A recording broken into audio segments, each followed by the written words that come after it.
नमस्कार, स्वाद किचनच्या यूट्यूब चॅनलवर तुमचं पुन्हा एकदा स्वागत। आज आपण बनवत आहोत गार्लिक पराठा। तर चला सुरू करूया आणि त्यासाठी लागणारं साहित्य बघूया।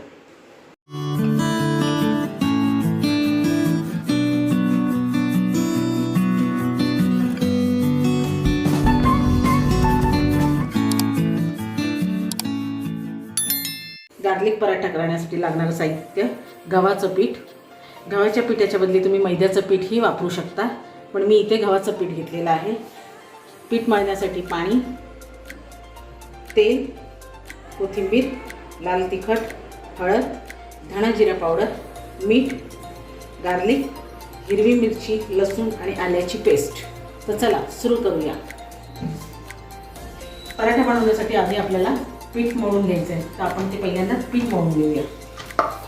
बघू शकता तुम्ही पीठ माझं मळून झालेलं आहे। पीठ जास्त पातळही नाही घट्टही नाही, आपण नेहमी चपातीसाठी पीठ करतो त्या पद्धतीनेच पीठ मळायचं आहे। आता या पिठाला मी तेल लावून थोडा वेळ बाजूला ठेवते, तोपर्यंत आपण स्टफिंग तयार करून घेऊया। स्टफिंग तयार करण्यासाठी मी इथे भांडं ठेवलेलं आहे गॅसवर। गॅस मी चालू केलेला आहे, त्यात थोडं तेल टाकूया आपण। जास्त नाही, थोडंसंच तेल। लसूणचा कच्चेपणा लागला नाही पाहिजे पराठ्यात, म्हणून आपण थोडेसे लसूण तेलामध्ये परतवून घेणार आहोत।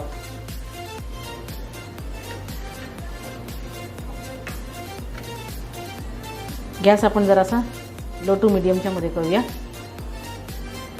आपलं तेल गरम झालं की आपण हे लसूण त्यात परतून घेऊया। तुम्ही बघू शकता तेल गरम झालेलं आहे। मी एक लसूणची पाकळी त्यात टाकून बघितली। आता आपण हे सगळे आपले लसूण त्यात टाकूया आणि हे थोडेसे परतून घेऊया, की जेणेकरून पराठ्यामध्ये कच्चं लसूण कोणाला एखाद्याला आवडत नाही, दाताखाली आलेलं, त्यामुळे जरासं आपण परतून घेणार आहोत।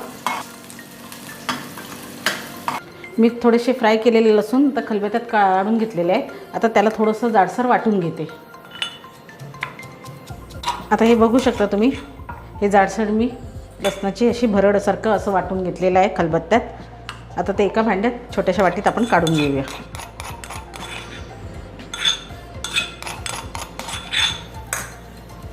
आता यात आपण थोडंसं लाल तिखट, थोडंसं एक पाव चमचा हळद, अर्धा चमचा धणा जिरा पावडर, मीठ चवीनुसार, हिरव्या मिरचीची, लसूण आणि आलं ह्याची पेस्ट। तुम्ही जितकं तिखट खाता त्याप्रमाणे टाकून घ्या। आणि यामध्ये भरपूर अशी कोथिंबीर, पण कोथिंबीर आपण नंतर टाकूया, पहिल्यांदा मिक्स करून घेऊया हे सगळं साहित्य।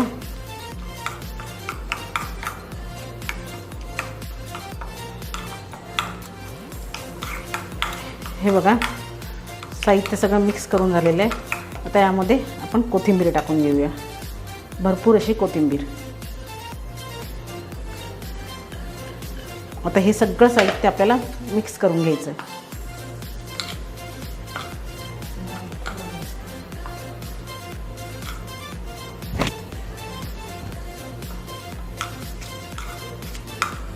आता हे मगाशी मळून ठेवलेलं पीठ आपण पुन्हा एकदा चांगलं मळून घेऊया।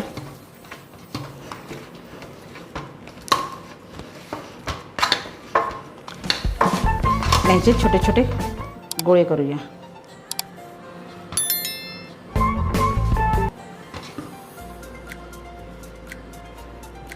आता आपण ह्याची वाटी तयार करून घेऊया।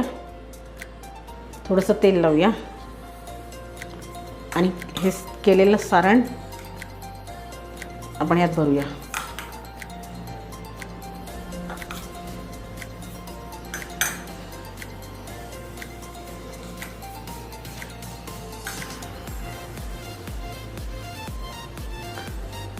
आणि ह्याचा तोंड बंद करूया ह्याचं।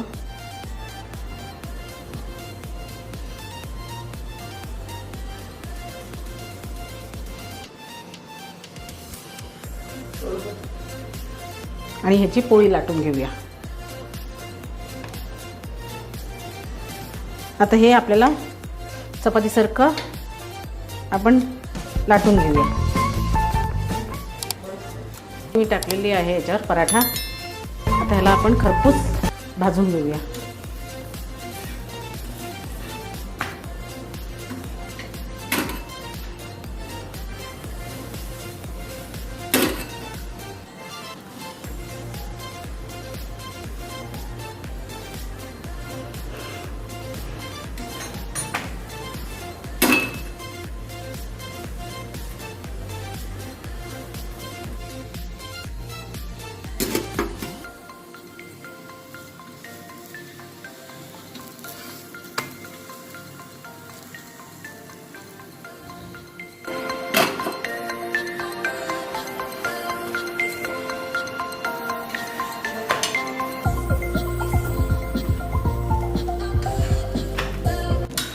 असा तयार झालेला आहे आपला गार्लिक पराठा. अशा तऱ्हेने तयार झालेला आहे आपला गार्लिक पराठा.